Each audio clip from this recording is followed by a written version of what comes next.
happening? Good Monday to all of you, and thanks for joining me on this first episode. That's right, the debut episode of the Nick Cattle Show on YouTube and Spotify. And we have a lot of Patriots and Eagles to talk about after that game yesterday, some insights to Mac Jones, the game he played, what we saw from the defense. I'm not going to get into moral victories in that conversation today. That's been done a billion times elsewhere. I might touch on it tomorrow for a couple of minutes because I do have one overwhelming thought in my head when people talk about moral victories and all this stuff, those narratives, right? But I want to start with the football game. I want to start with the head coach because I think that's the most important takeaway from me was Bill Belichick's aggressiveness in this game, in his fourth down decision-making. Now, Bill has long been somebody who would be deemed as conservative, and I think that's accurate. He has been a conservative head coach, and we've seen him time and time and time again on the plus side of the field decide to punt the football instead of go for it. We saw him lean on Nick Folk over and over and over again the past few years.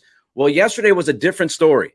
Several instances where Belichick made the decision to go for it on fourth down, and a couple of those decisions I disagree with. Let's start off with the first one that I actually did agree with, and that was the 4th and 8. Now, 4th and 8, that made sense. You're looking at about a 54, 55-yard field goal from your rookie kicker. Go for it on 4th and 8. I think you have a better chance of converting that 4th and 8 than going with the rookie kicker, 50-plus yard kick, his first field goal attempt in his NFL career. That would have been a tough situation that Chad Ryland was put into. So I don't disagree with Belichick going for it on 4th and 8. That was the first fourth down decision. I thought that was a good one. Then on 4th and 3. Now, this is where I have a little bit of an issue. 4th and 3. You're down by 8 points. And so if it's a 3-minute left situation here, right? If you've got 3 minutes left, you have one timeout, you're kind of scrambling a little bit. I understand going for it on 4th and 3 from the Philadelphia 17-yard line, but you had 9 minutes and 32 seconds left in this football game. 9 minutes and 32 seconds left in this game gives you more than enough opportunity to get the football back.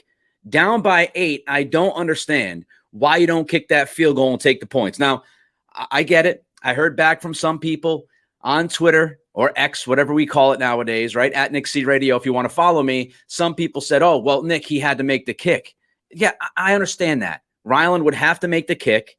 And of course, everything would have to play out the exact same way that it played out yesterday if you went for the field goal instead of going for it on 4th and 3. I understand all of that.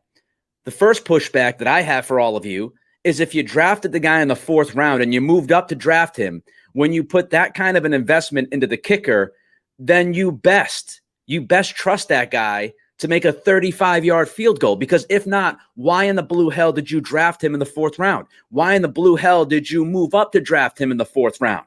Okay? 9 minutes and 32 seconds is a ton of time. A ton of time. 35-yard chip shot. He made a couple of extra points, right? You're talking about the difference of a couple of yards here and there. So if you trust him kicking the extra point, why would you not trust him to make a 35-yard field goal? Just doesn't add up. I didn't like the decision. Of course, it didn't work out. Turned over on downs. And when you get to the end of the game, now you need a touchdown instead of a field goal to win said game. And that's a gigantic difference. A gigantic difference. Another decision that Belichick made that I did not agree with was going for it on 4th and 17. And I know that he was on the radio this morning, and he actually, I almost can't believe it. I was stunned that Bill Belichick actually admitted regret. He regrets going for it on 4th and 17 from the Philadelphia 48-yard line. 2 minutes and 17 seconds on the clock. You had all 3 of your timeouts. So props to Belichick for admitting that he screwed up there. Props to him for saying that he regrets that decision and that he should have punted the football in that spot. Instead, you go for it on 4th and 17 at the Philly 48. Again, over 2 minutes left on the clock. You have all 3 of your timeouts. And here's the thing. I would understand going for these 2 4th downs, 4th and 3, and then 4th and 17. I would understand it more if your defense was struggling, but that wasn't the case. We'll get to the defense in a little bit, but obviously you were having tremendous success against Jalen Hurts. So why all of a sudden would you just not trust the defense? I don't understand that. I don't understand it. You trust your defense. You roll with it. You say, no, we're going to stop them. We're going to come up with a 3-and-out against this offense because we've done it several times since the first quarter. I believe my defense is getting pressure on Jalen Hurts. I think we're going to do enough to get these guys off the field. We'll get the ball back. We'll be down by 5, and we'll go for it. Now, 48-yard line of Philly, if you punt and you pin them, you got all 3 timeouts and the 2-minute warning with hopefully, if Barringer does the job, with Jalen Hurts' back to the end zone. So I did not understand those 2 decisions. Now, here's what else I would say. There is a silver lining or 2 that you could take from those decisions by Belichick. Number 1 was that Belichick, especially the first time around on the 4th and 3, he showed conviction. And whether you or I agree or disagree with the decision, and again, I disagreed with going for it on 4th and 3 there, but whether you agreed or disagreed, here's the thing that I love to see. Conviction from the head coach. And why do I know that Belichick was committed to going for it on 4th and 3? Because look at the 3rd and 3 play call from Bill O'Brien. You don't run the football in between the tackles on 3rd and 3 if you're not going for it on 4th and 3. Belichick knew. Bill O'Brien knew. Mac Jones knew. They were going for it if they were failing to convert that 3rd and 3 run play, which they did. I'll get to that a little bit later on. But that's the conviction. And I like when a head coach shows conviction. So that's a silver lining. Belichick committed to it. He was aggressive. He went for it. It didn't work out, but at least he showed the conviction. Also, I would say, if you want to look at the other side of this, Belichick also showed belief in Mac Jones. And how many times have we heard people talk about this relationship or lack thereof between the head coach and the starting quarterback? Franchise quarterback isn't loved by Bill Belichick. Franchise quarterback doesn't love Bill Belichick. They don't smack each other in the ass and hug each other on the sidelines and all of that stuff, right? Belichick doesn't trust Mac Jones. Well, before the season kicked off, Belichick went public finally and had some nice things to say about Mac and said, hey, he's QB1. That was great to hear. And then yesterday, you could argue that Belichick put all the trust in Mac Jones. He looked at his quarterback and said, I think I have the quarterback that can convert on 4th and 8, that can convert on 4th and 3, that can convert on 4th and 17. A little bit too much trust there from the coach. But if you were one of the people wondering if Belichick truly believes in his quarterback, you could show as evidence the decisions made by Bill Belichick yesterday on 4th down, trusting his quarterback to get the job done against one of the best defenses in the NFL and arguably the best defensive line in football, like we talked about last week, and everybody was ranting and raving about the 70 sacks. They had 15 more sacks than the second-placed team in the NFL last year. Eagles had 70. Second place was 55. I think it was the Chiefs. And they were also incredibly productive when it comes to pressuring the quarterback. So Belichick showed a little bit of trust in Mac Jones. He showed some conviction. It didn't work out. I disagreed with the 4th and 3. I disagreed with the 4th and 17. I was fine with the 4th and 8. Before we get to the defense, I want to remind you, again, this is episode 1. Nick Cattle Show, one-man band here. And all of the support that I can get from all of you would be huge. That means rate this podcast, rate this video, review it if you'd like. Hopefully, say nothing but good things. And, of course, subscribe to the show as well. That will be just absolutely gigantic to get this thing off the ground. Nick Cattle Show here on YouTube and Spotify, episode 1, talking about the Eagles beating the Patriots yesterday at Gillette 25-20. Let's talk about the defense. Because people are talking about this moral victory stuff. And again, I'm not going to dive into that moral victory narrative just yet. Probably touch on it tomorrow. But here's the thing I would say.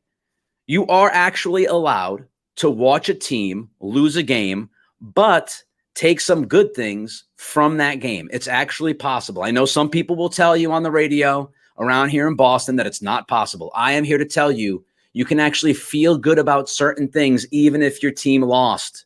Okay, it's actually a possibility to do that. And I don't know how anybody walks away from this game yesterday and doesn't feel really good about this defense after what they saw. Think about everybody in the conversations we had. And I'm not saying that it was unjust. It was just. Think about last week's conversations when we were previewing this game. We were talking about a defense that didn't do well against mobile quarterbacks, a defense that took advantage of great matchups and bad quarterback play and backup quarterbacks. And the biggest question to me going into this game, because I feel like the offense is going to take a little bit of time. They were actually ahead of schedule to me yesterday.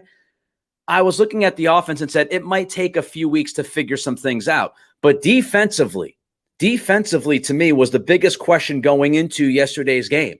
Because could this defense show you that they are better than the last couple of years against mobile quarterbacks? Would this defense show out against a good to very good offense? Could this defense do anything against this offensive line and these skill position players in this quarterback? Because if you go out there and you give up 30-plus points, you feel like there's been absolutely no improvement from the defensive side of the football. And whether you think this team is going to win 6 games or if you think they're going to win 10 or 11 games, I think all of us agree that the defense is the calling card of this team. This is not an offense that's going to give you 40 points a week, not even 30 points a week. This is a defensive-first team. And so I needed to see that. I needed to see this defense go against a mobile quarterback with multiple weapons that can kill you in any moment of any game. An offensive line that is seen as one of, if not the best offensive lines in football. In what we saw from this defense yesterday, I can't overstate it. And I know some people will listen and go, oh, honk, blah, blah. No, it's fact. The defense played great yesterday. Fact. Team lost. Wasn't a win.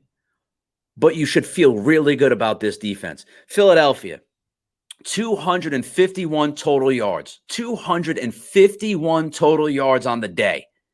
Jalen Hurts, Smith, Brown, Watkins, Goddard. Again, ridiculous offensive line. 251 total yards. That is a tremendous defensive effort from the Patriots. Eagles only scored 18 points. Wait a minute. What, Nick? 18 offensive points. You can't credit the pick 6 to Jalen Hurts. Mac Jones threw that pick 6. That wasn't a touchdown pass. So offensively, the Eagles scored 18 points.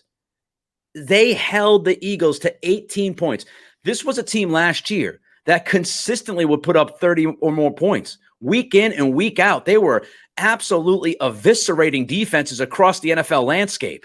And here they are scoring only 18 points offensively against this Patriots defense. That is a hell of a day.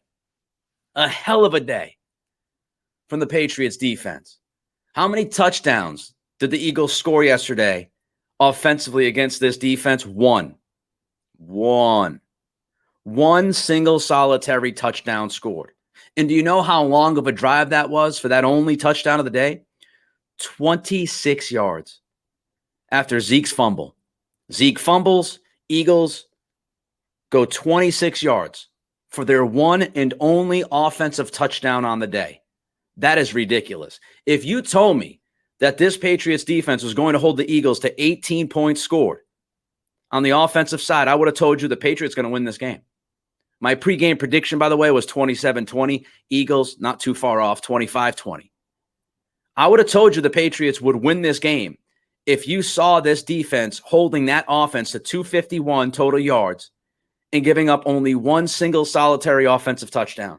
I would have said victory, 1-0 Patriots. They might stun the football world right out of the gates. Of course, that didn't happen. So how are they able to do this? A few things. Number one, pass rush.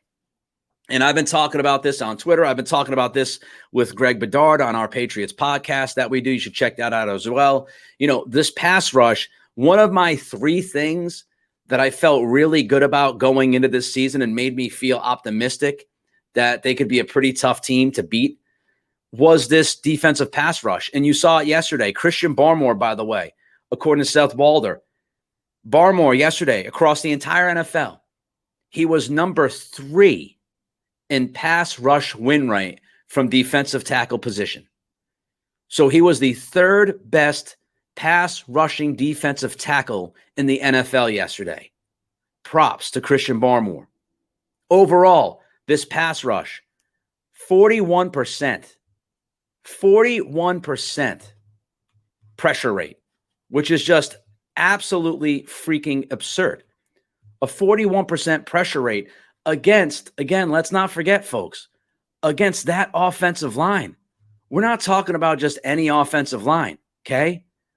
We're talking about one of the best offensive lines in football. I mean, that's no joke. That is absolutely no joke when you look at that production from your defensive line. It's crazy production, as a matter of fact. Getting after it, getting after Jalen Hurts, 41% pressure rate. Matthew Judon, according to Pro Football Focus, had 6 pressures. Barmore had 4 pressures. Josh Uche had 4 pressures. Keon White, who I thought flashed big time in his NFL debut. Limited snaps, but that dude was making a difference. Keon White had also 4 pressures. So Matthew Judon, 6 pressures. Barmore, Uche, and Keon White all with 4 pressures. Tremendous pass rush by the Patriots yesterday. I also thought they were really good tackling, especially from their defensive backs, right? On that third level, how many times did you see a safety or a cornerback come up and make the tackle? Christian Gonzalez had 6 or 7 tackles yesterday and a sack on that corner blitz. Kyle Duggar would come up and make tackles. Jabril Peppers with the big stick to Jalen Hurts for the big-time fumble that we all wished would have resulted in points and a win for the Patriots. But I thought their defensive backs were excellent, rallying to the football, attacking downhill, and making sure tackles. How many broken tackles did the Eagles have yesterday? Not many at all. So pass rush, sure tackling. I thought Steve Belichick and Gerard Mayo did a great job when it comes to disguising the looks and what they did with the secondary. I think they confused Jalen Hurts. I think they confused the Eagles, looking like they were going to go cover 0, and then they dropped back into zone coverage. They actually did send a cover 0 blitz. I think it was 4 times yesterday, so they mixed it up. They gave zone and man 50-50. Phil Perry said about 50-50 when it comes to the coverage. So they mixed things up. They disguised things really well. They attacked the quarterback and put pressure on Jalen Hurts, and they were very, very sure when it came to tackling and coming downhill and attacking the ball carriers. Jalen Hurts only $170 and 1 touchdown. He had 9 carries for 37 yards. Again, all you got to do is think back to Justin Fields last year. You can think back to Mitchell freaking Trubisky just crushing this team with his legs a few years ago. This team, Josh Allen, over and over and over again, right? I mean, they weren't perfect against Hurts. Got away with a couple, but still 9 carries, 37 yards. That's a much better performance than we're used to against a mobile quarterback. Also, the Eagles, under 4 yards a carry. So pass rush, tackling, good run defense, which was the biggest question to me about this defense coming into the season. To hold Philly under 4 yards a carry is tremendous. The Eagles were 4-13 on third down. They were 1 for 2 in the red zone. And do you realize that the longest drive of the day for the Eagles was their first drive? Think about that. The longest drive of the game for the Eagles was their first drive, 61 yards off of the opening kickoff, which resulted in a field goal. By the way, that dude Jake Elliott, pretty damn good at kicking footballs. So the first drive of the game was their best drive. The Patriots after that shut them down, shut them down pretty much. I just thought the defense was so damn good. They multiple fourth quarter stops, which gave Mac Jones and that offense a chance to win the game in the fourth quarter. So when you needed a stop, they came up with a stop. They had 3 and out after 3 and out after 3 and out series.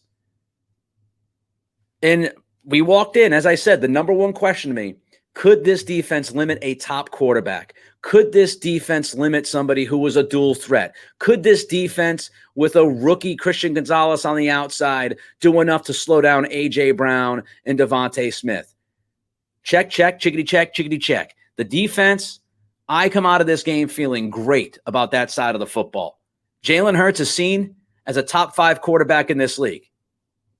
And you did that to them? Longest drive was 61 yards, and it was the first drive of the game. And you were able to do that against that team and that offensive line. You kept A.J. Brown and Devontae Smith both under 80 yards receiving. The Eagles had 1 play over 20 yards. And the TV broadcast showed it yesterday. The Eagles had like 80 plays for 20 or more yards last year.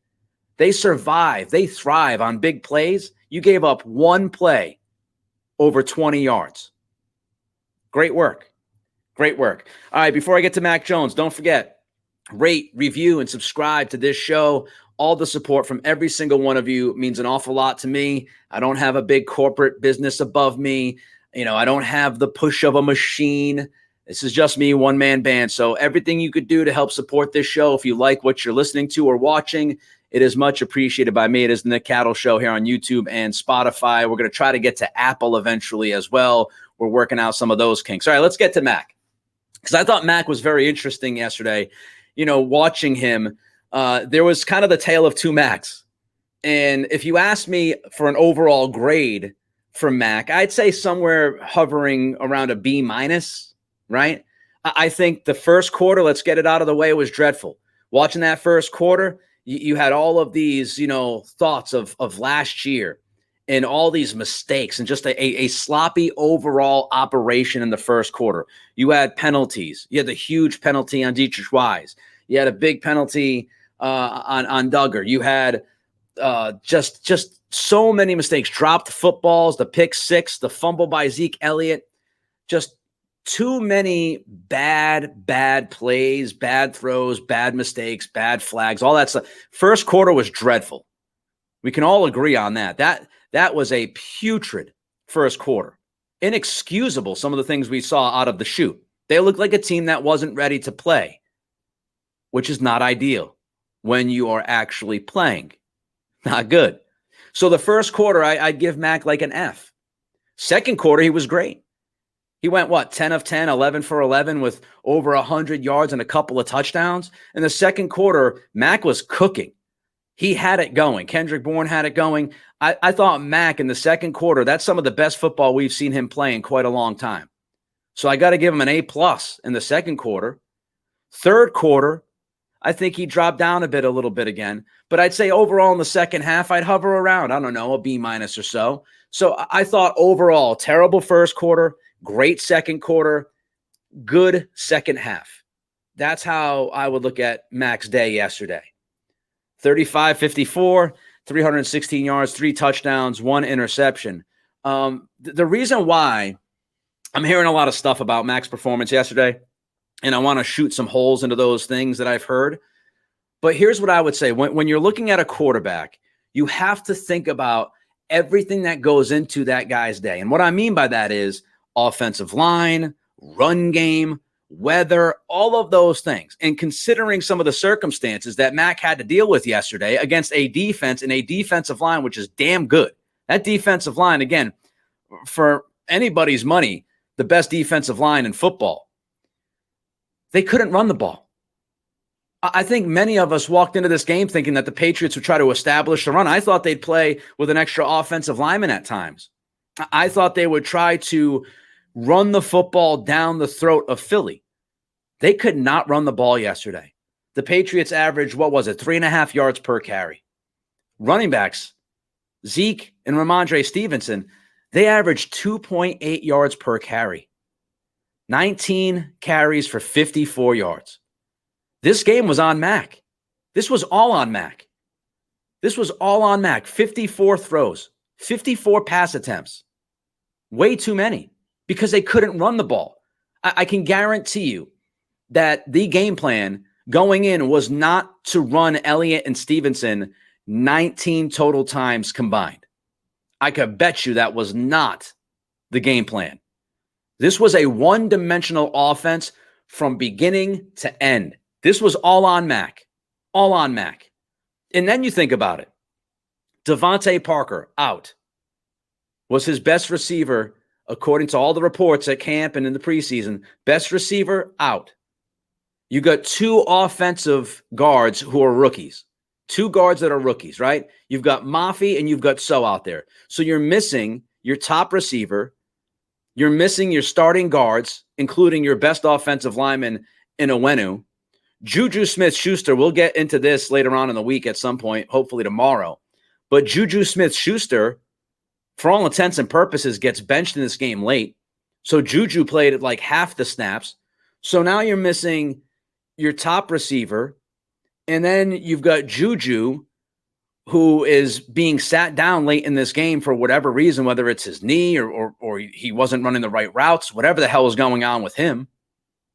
You're going against Philadelphia's defensive line, and I think a lot of people talking about this O-line. Look, all of us expected a train wreck with this O-line, especially when Onwenu and Strange were both inactive. So I'm not going to kill the offensive line because it wasn't a train wreck. It wasn't absolutely freaking brutal, but it wasn't like the offensive line play was great.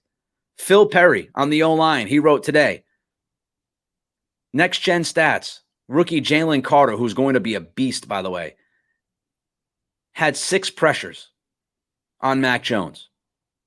There were 2 sacks that drove the Patriots back as well, one by Carter. Mark Daniels, Mass Live, on Twitter about the offensive line, or on X. Rewatching this game. Does anybody call it X, by the way? Give me a break. Rewatching this game, and the Patriots offense is going to be a lot better once Cole Strange and Michael Onwenu are healthy. There were clear issues up the middle with both inside run plays and pass protection. Doug Kyde from the Herald on Twitter. Antonio Mafi gave up 7 pressures on 60 pass block snaps. 7 pressures on 60 pass block snaps. City So, Calvin Anderson, both allowed 5 pressures. So was it absolutely awful? Was Max sacked 10 times and it was like, oh my God, this is just horrible to watch? No. But Mac Jones was pressured. He was pressured a bunch in this game. There were several throws he had to make with guys around his feet and taking shots and looking straight down the barrel and delivering the football. So again, I remind you, no run game, no Devontae Parker. Juju Smith-Schuster plays half the snaps. You've got 2 offensive guards playing their first NFL games, giving up a bunch of pressure. Philly's defensive line was getting after Mac Jones. And because of the lack of a run game and all this pressure and how the defensive line was playing, guess what? You couldn't really call any play action. I think there might have been 1 play action call by Bill O'Brien the entire game because they couldn't run the damn football. Because they couldn't take time to let plays develop for the most part. So I think play action is going to be a pivotal part of this offense this year. Take that away. So Parker out, Juju, 50% of the snaps for whatever reason. Young offensive line giving up a ton of heat. No play action to go to. Bad weather early on. The set of circumstances, and this is not to excuse some of the bad throws. Again, I gave Mac an F in the first quarter. I gave him about a B- for the entire game. But think about context matters. I'm going to pound that during this show.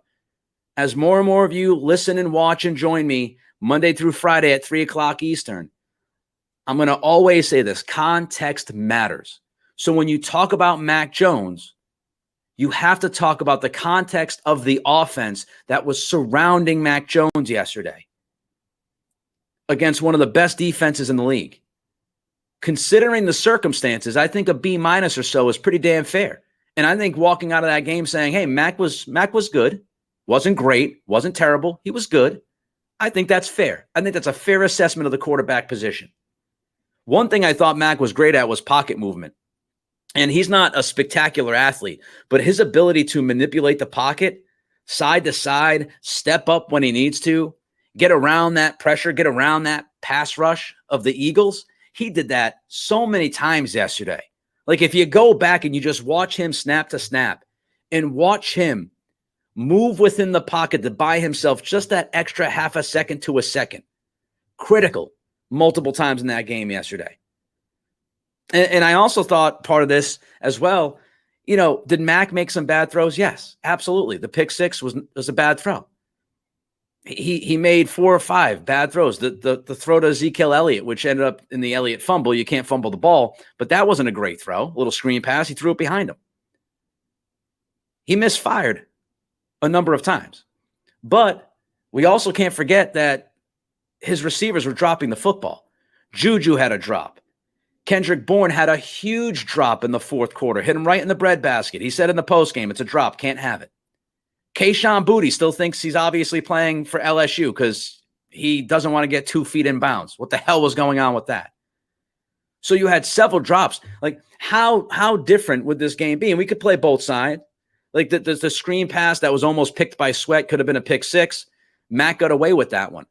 But how much does this game look different to start the second half? I hear people say, oh, they came out of halftime and they weren't ready. The offense wasn't ready in the third. What? Do we not forget that the first drive of the third quarter for this Patriots offense would have continued if Kayshon Boutte got 2 feet inbounds on a sideline pass downfield? That was a great throw by Mac. Get both feet in, and you continue the momentum that you built in that second quarter. But on a third down, Boutte can't get 2 feet in, and now you're left to punt the football. I've been told by people that Mac Jones had a couple of chances in the fourth quarter to win the game, and he failed to do so. Somewhat, kind of, yes. But what happens if Kendrick Bourne catches that football? That was a great throw by Mac. You want to talk about tight window? Tight window with somebody hitting him, and he delivers it between 2 Eagles, and Bourne drops it. Now, there was a little bit of a karate chop by the Eagles defensive back. But if Bourne catches that football, what happens? Might be a completely different fourth quarter. How about the final play of the game? If Boutte can keep his feet in, I know he was pushed. by the defensive back. That second one was a little bit better to deal with than the first time around. But what if Boutte toe taps? That's a first down. That's a fourth and long conversion with the game on the line and a great throw by Mac Jones to Boutte. So context matters. I thought, when you look at this Heat and you look at all the pressure, Pro Football Focus, if you're wondering, had Mac Jones with 4 big-time throws. Not 1, not 2, not 3, but 4 big-time throws. If you're wondering, that's the third most so far in week 1. Of course, we got Monday Night Football tonight. But Mac Jones had the third most big-time throws in the NFL yesterday. So let's just keep it fair. That's what we try to do here. Also like that he didn't let things roll downhill. You get down 16-0. A lot of that due to you. Again, terrible pick 6, high throw to Bourne. Would have liked Bourne to catch it, but it's not a good throw. It was a terrible start for this team, and I liked that Mac kind of stuck with it, came back in that second quarter, and again had one of his best quarters that I remember him having as a Patriot. And that does show a little bit of guts. That does show a little bit of mental fortitude.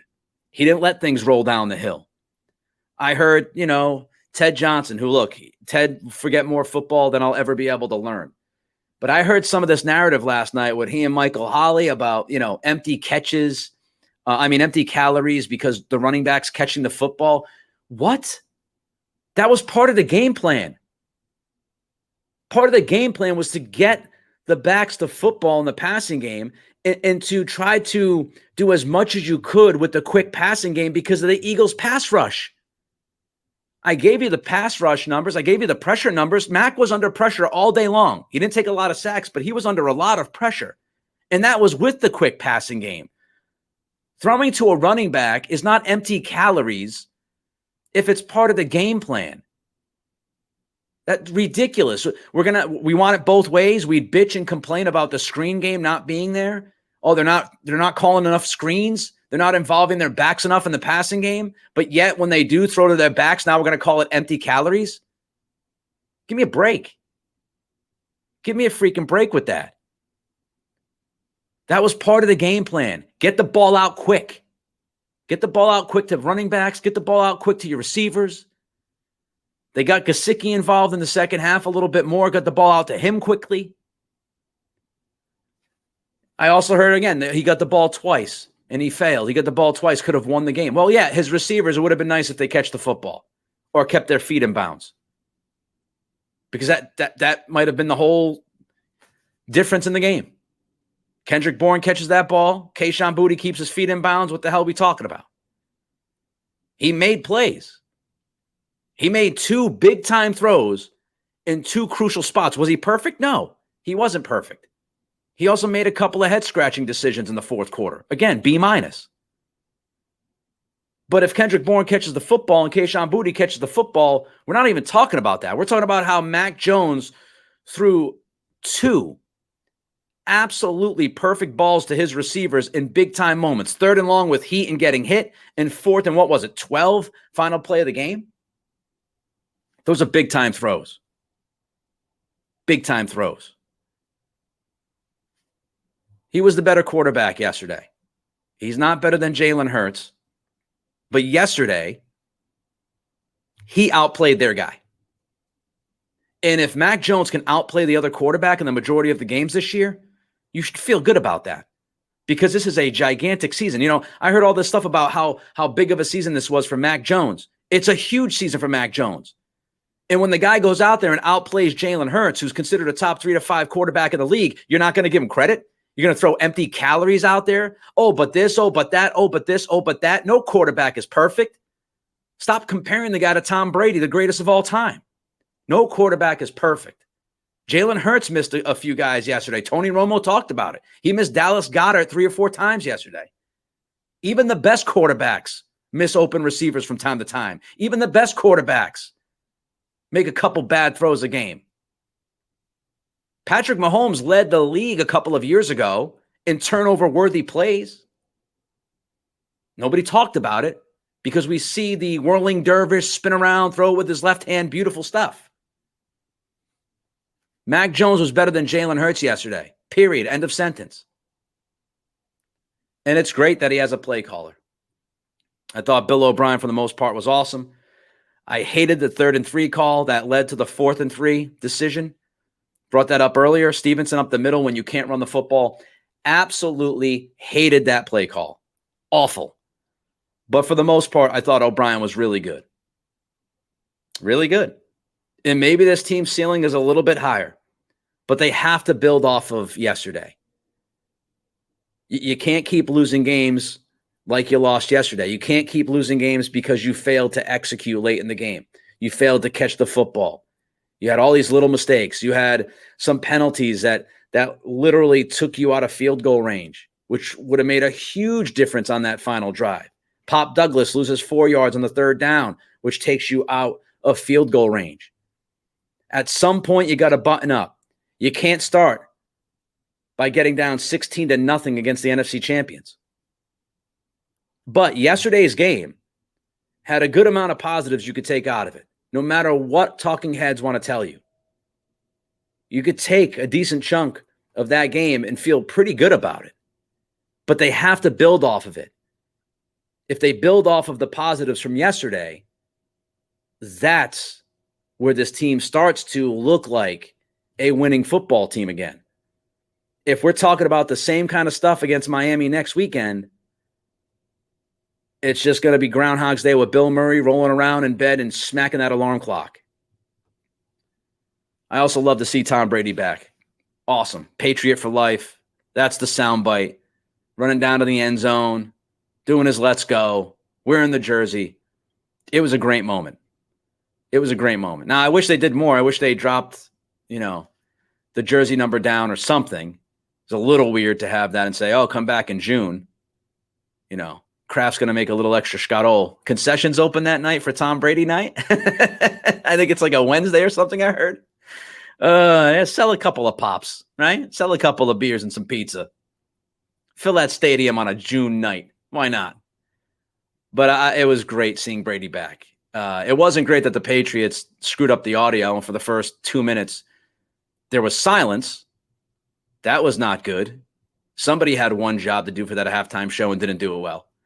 But a great moment for everybody that was there, a great moment for Patriots fans, and a great moment for Brady. All right, episode 1 in the books. Hopefully you enjoyed it. Rate, review, and subscribe to this channel. Let's support this. Let's build this up. Let's really, really work on building this community, the Nick Cattle Show, YouTube, Spotify, hopefully coming soon to Apple as well. Tell your friends, tell your family, tell anybody you know that loves Boston sports. We're going to cover Red Sox, Bruins, Celtics, Patriots on this pod, Monday through Friday, 3 o'clock Eastern, episode 1 done. Looking forward to episode 2 tomorrow. Appreciate every single one of you for watching and listening to the Nick Cattle Show.